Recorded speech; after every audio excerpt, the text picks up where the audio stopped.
Welcome to our study in the Bible. In Mark chapter 13, Jesus gave prophecies about the future. It's an amazing chapter, but before we go there, let's open our Bibles to Isaiah chapter 46, if you have a Bible. And let's look at Isaiah 46, verses 9 and 10. So God says, through the prophet Isaiah, that he's like no other God. God said, "Let your idols speak about the future and the past. Let them predict the future." Of course, no idol or other god can predict the future accurately. Even psychics and those with demonic powers cannot consistently and accurately predict the future. It's impossible. But the God of the Bible can accurately predict the future,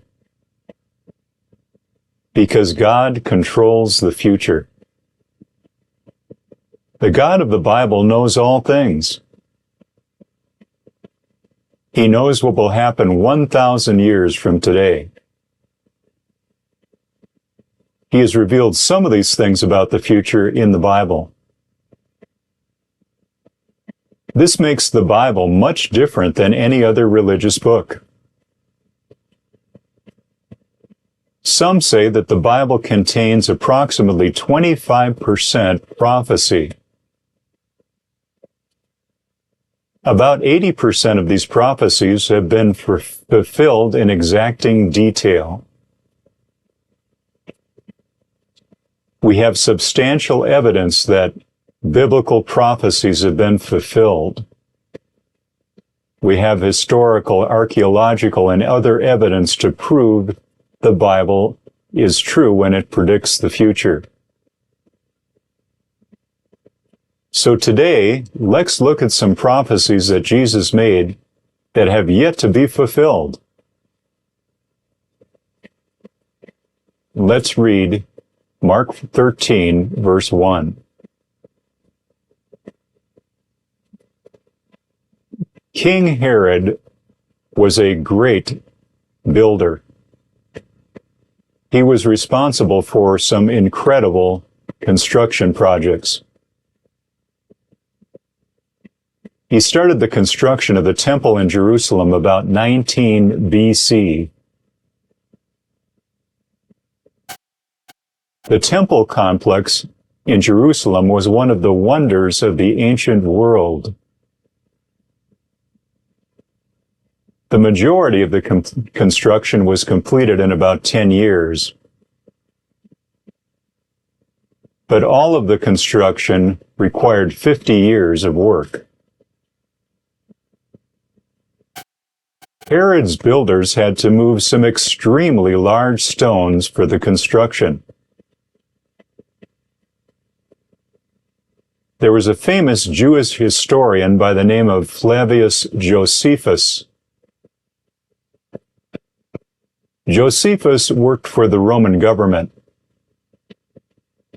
and he made records of events, including things about the Jewish race of people. And Josephus described some of these very large stones used in the temple. He wrote that some of these stones were 2.5 meters high, 3.75 meters thick, and 14.5 meters long. I estimate a stone like this would weigh over 300 tons. Archaeological excavations along the Western Wall found huge stones about 2.5 meters tall and 3 meters thick and 45 meters long. excuse me, 13.75 meters long. And some of these stones weighed hundreds of tons. How did they cut these huge solid limestones so perfectly? They're almost perfectly smooth. And how were they moved into place? It's not clear how they constructed this amazing temple. Josephus describes teams of oxen pulling ropes, and the ropes were attached to stones. The stones were moved downhill from a quarry. They were carved out so perfectly that they didn't need mortar between the stones. They lied so flat perfectly on one another that you could not fit a knife blade in between. Now, the dome of the temple building was covered with sheets of gold. The gold reflected sunlight. It was so brilliant it could temporarily blind your eyes on a sunny day. The temple in Jerusalem was a wonder of the ancient world. So as the disciples walked out of the temple, they saw these huge stones. At this time, the temple was not complete.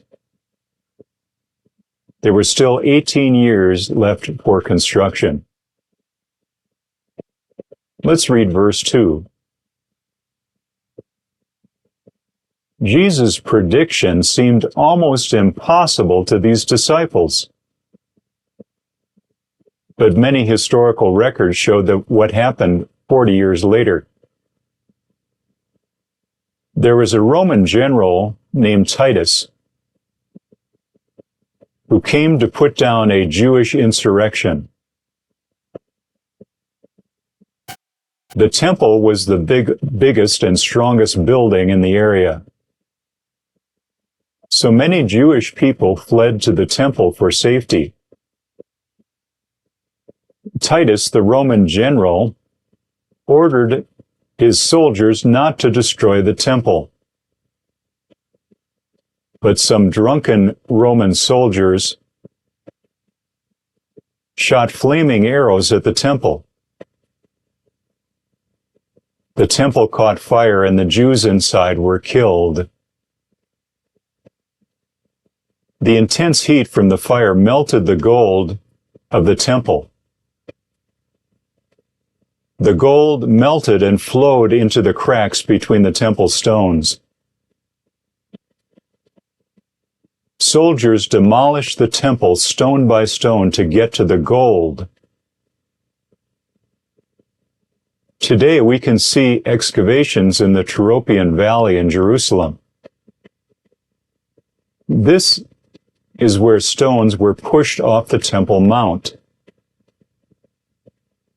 Some of these stones were probably placed there by the Roman soldiers. So we see that Jesus Christ's prophecy was accurately fulfilled.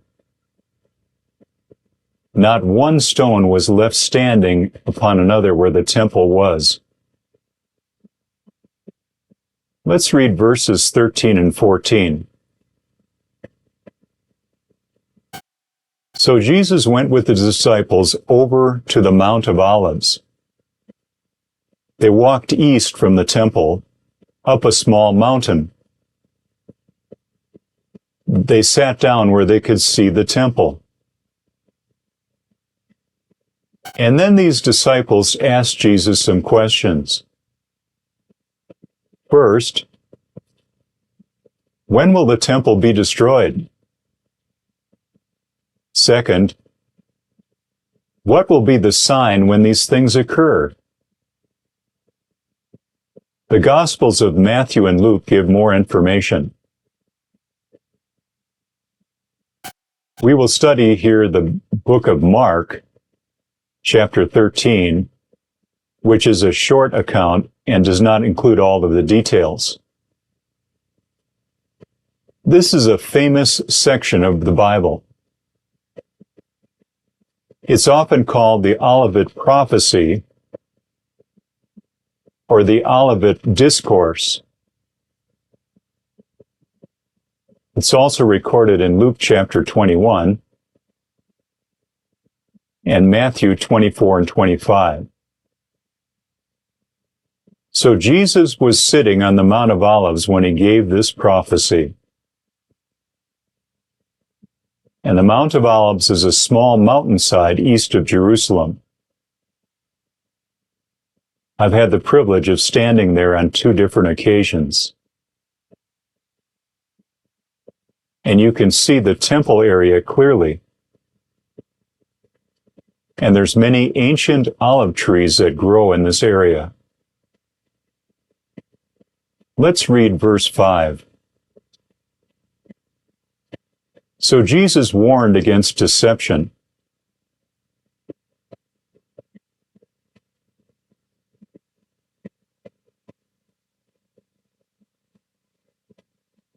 This means we can avoid deception. A proper understanding of the Bible can keep us from deception. There are many warnings in the New Testament about deceivers.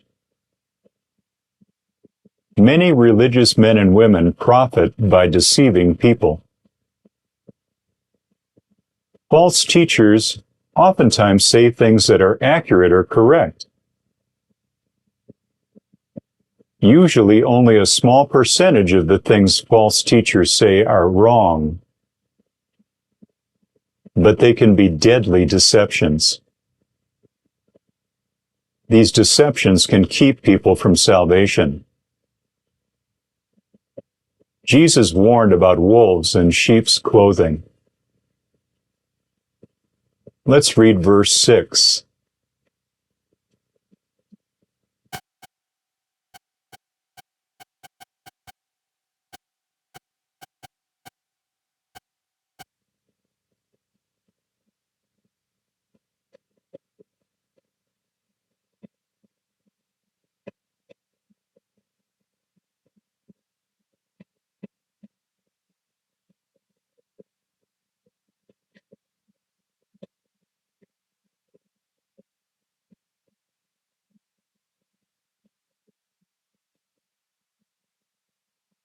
There are people today that claim to be Christ.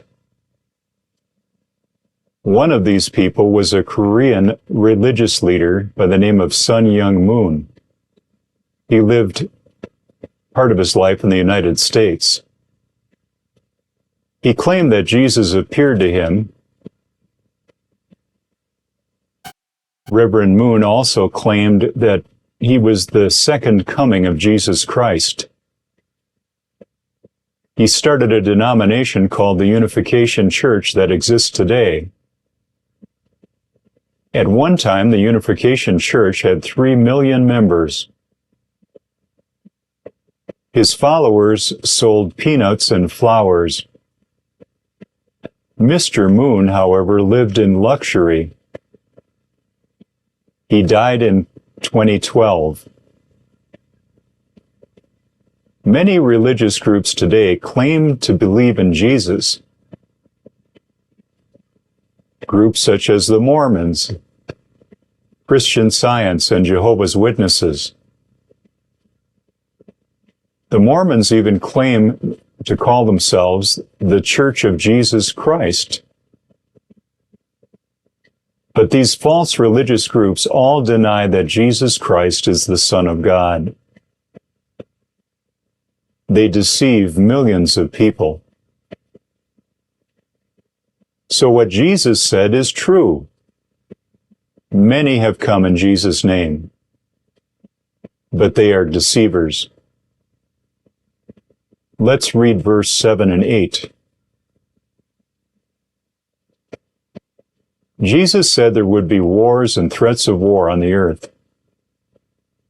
In troubled times and during wars, many people assume it's the end of the world.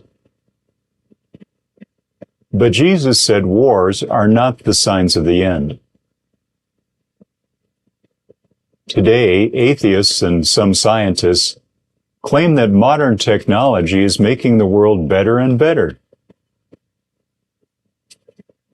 Others claim that world government is necessary for world peace. But science and governments have not solved mankind's problems. The Apostle Paul wrote in 2 Timothy chapter 3, verse 1, "Know this also, that in the last days perilous times shall come." So the Bible said it's going to get worse and worse. The world is going to get more dangerous as time goes on. We know that wars, famines, and earthquakes have continued since Jesus ascended into heaven. Jesus was saying catastrophes will happen, but these do not signal the end. The Apostle Peter said in Acts chapter 2 that they were living in the last days. Peter said these things about 2,000 years ago. So today we must be living near the end of the last days. Let's read verses 9 through 11.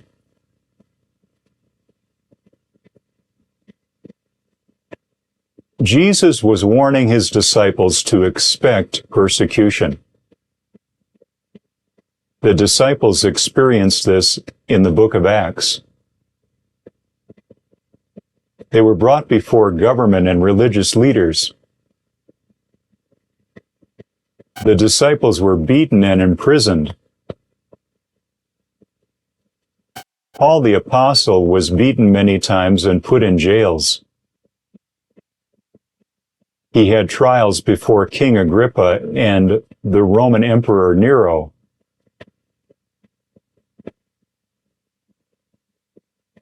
These signs of persecution are not a sign of the end. Jesus also promised that the gospel would go forth in the whole world. Persecution is not a reason for stopping or preventing the gospel from going forth. The church needs to reach people that have not heard the good news. Some Christians have an unbalanced understanding of world evangelism. They say the Lord can't possibly return for his church until the gospel is preached throughout the whole world.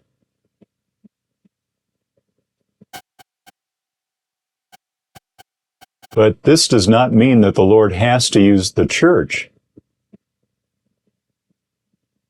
In Revelation 14:6, John saw an angel flying through heaven. This angel was preaching to all people on the earth, to every nation, kindred, tongue, and people. So during the last years of the tribulation, God will even use angels to preach the gospel. So Jesus is not waiting for the church to reach every person on earth. We'll read more about this in Matthew chapter 16. Jesus did command us to take the gospel into all the world.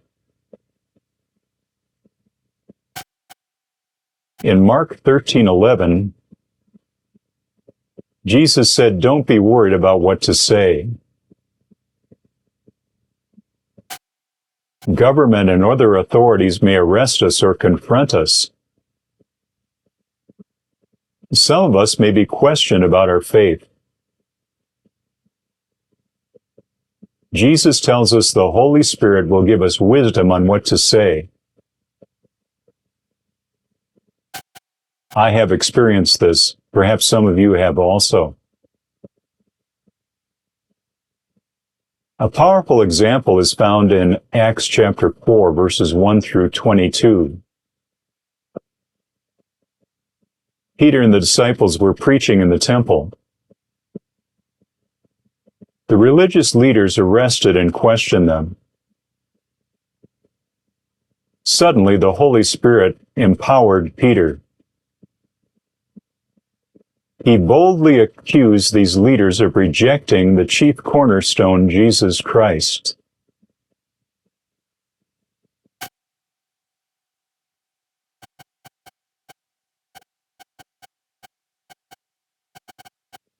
Peter said, "By the name and the authority of Jesus Christ, the one you crucified,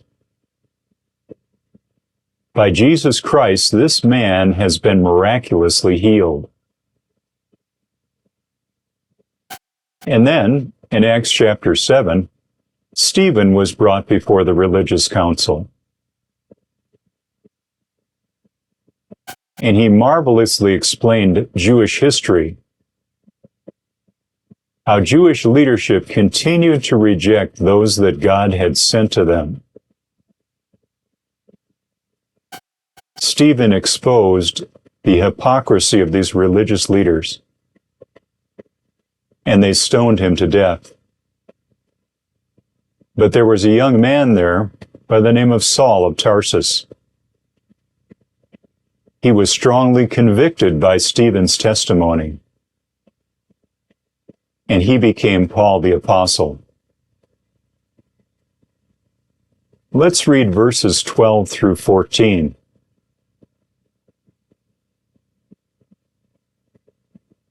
Paul wrote in 2 Timothy 3:1 through 5, "One of the signs of the end times, people would be without natural affection. Family members would have hard hearts. They would actually hate other family members and turn them over to persecution." Jesus said in Matthew 24:12 that because of iniquity, the love of many would grow cold. In other words, many will despise and intentionally break laws. Lawlessness will increase, and the love of many people will grow cold. In verses 12 through 13, this betrayal and persecution by family members is horribly painful to endure. I wish these verses were not in the Bible. But we need to remember that we are servants of Jesus Christ. And Jesus told us in Matthew 10:24, "A disciple is not above his master, and a servant is not greater than his Lord." If the world hated Jesus and persecuted our master, then some people are going to hate us and persecute us also. But I also need to remember what Jesus said in Matthew chapter 5, verse 11. "Blessed are you, exceedingly happy are you, when men shall revile you and persecute you for my sake. Rejoice and be exceedingly glad, for great is your reward in heaven." It isn't easy to rejoice when we're persecuted. But Jesus tells us we're to rejoice.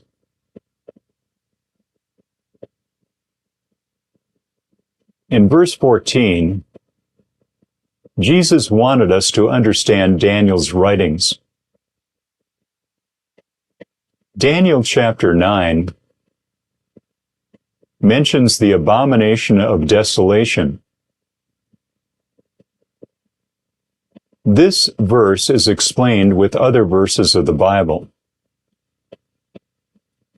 We can understand it better if we look at Revelation chapter 13, 2 Thessalonians chapter 2, and Daniel chapter 12. Now, according to the scriptures, it appears the Jews will rebuild their temple on the Temple Mount in Jerusalem. The law of Moses requires the Jews to perform animal sacrifices. They also need to celebrate temple feasts and have priests for the offering and sacrifices. The Temple Mount in Jerusalem is the most bitterly contested piece of real estate in the entire world. About 4,000 years ago, Abraham nearly sacrificed his son Isaac in Genesis chapter 22 in this very place. And then about 3,000 years ago, David purchased this land in this area. And he directed Israel to place the ark of the Lord in a tent and to perform sacrifices to the God of Abraham in this very area. 2 Samuel chapter 6. Then Solomon, about 2,950 years ago, he directed the construction of a magnificent temple, and the ark was placed inside. 2 Chronicles chapter 6. And then about 2,500 years ago, Zerubbabel directed the rebuilding of the temple in this area in Jerusalem. We find some information about this in Zechariah chapter 4. And then Herod's temple was under construction on the Temple Mount about 2,000 years ago. But today, many Muslims throughout the world consider the Temple Mount a Muslim holy site.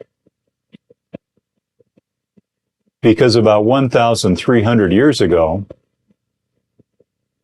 the Muslims built the Dome of the Rock and the Al-Aqsa Mosque on the Temple Mount. Today, if the Jews rebuild their temple nearby, it would be an act of war. The problem of building the Jewish temple has been greatly discussed over the past few decades. Construction of a Jewish temple is promoted by a small number of mostly Orthodox Jews. Some have said the Dome of the Rock must be removed.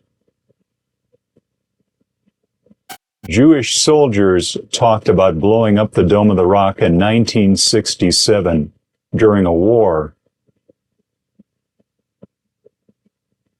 In 1980, a group of Jews were arrested with 120 kilograms of explosives.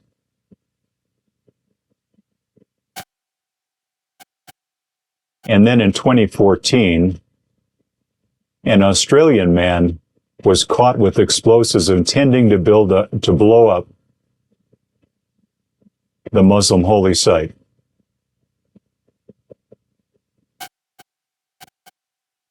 Today, it appears as though sophisticated political agreements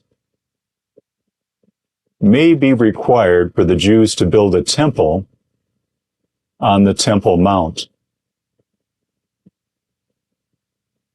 But this will be very difficult to achieve. because most Muslims would never allow a Jewish temple to be built on the Temple Mount.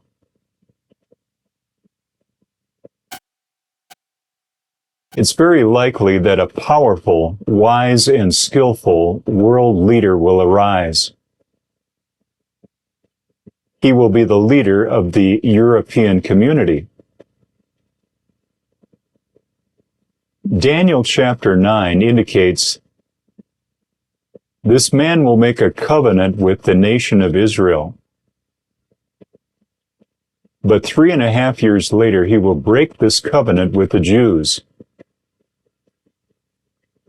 He will set up what's called the abomination that causes desolation.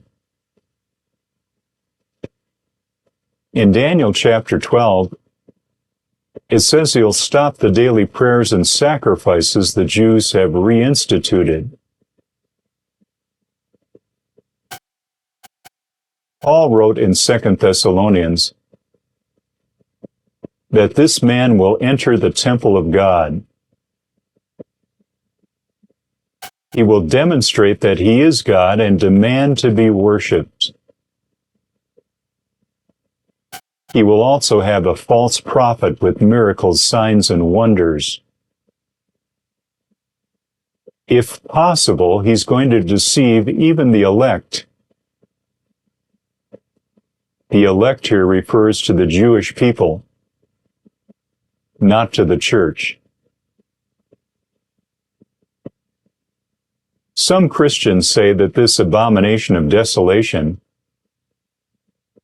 is a teaching that was developed in the last 100 years.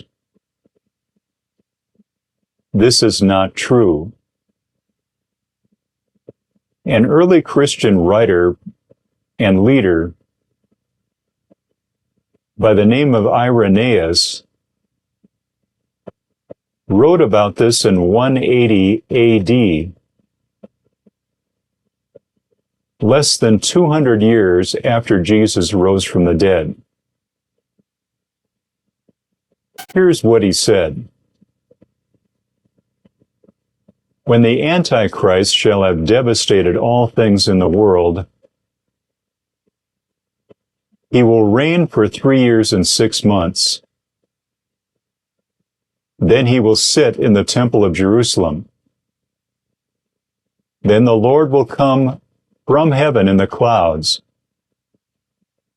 in the glory of the Father, sending this man and those who follow him into the lake of fire, but bringing in for the righteous the times of the kingdoms. So what I'm teaching you is nothing new. It was taught almost 2,000 years ago by this Christian leader, Irenaeus. In Revelation 13, verses 14 and 15, it tells us the image of this man will be placed in the temple, and this image will speak. People will be killed if they refuse to worship this image.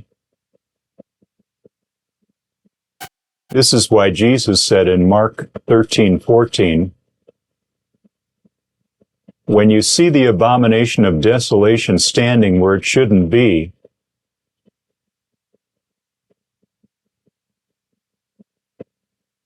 now Daniel chapter 9 indicates the entire tribulation period is 7 years.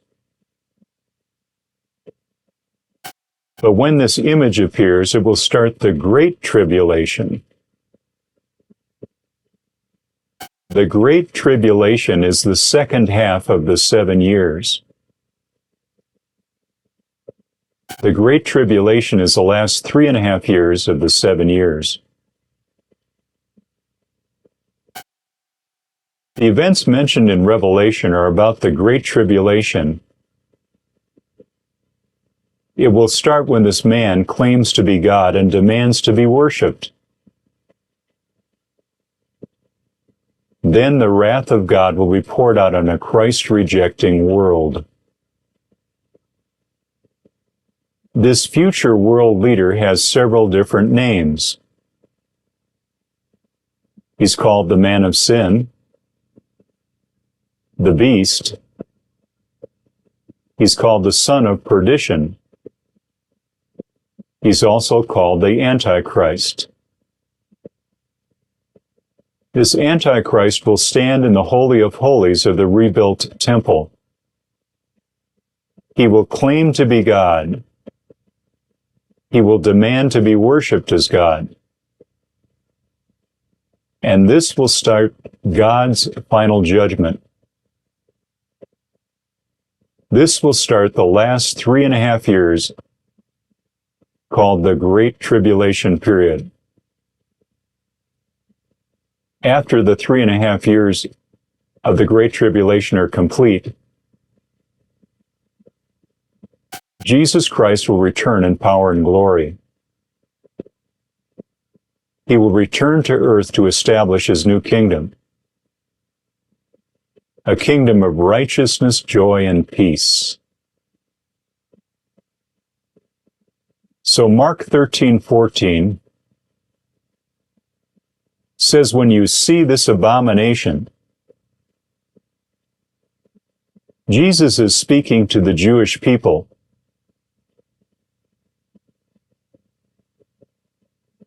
He's speaking to those that are in Israel to flee, those that are in the southern area of Judea to flee, and to flee to the mountains. Let's read verses 15 through 19.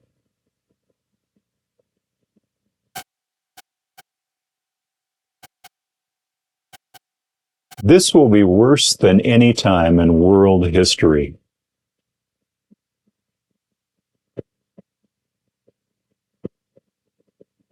Let's stop our teaching here, part A, and we will go to part B.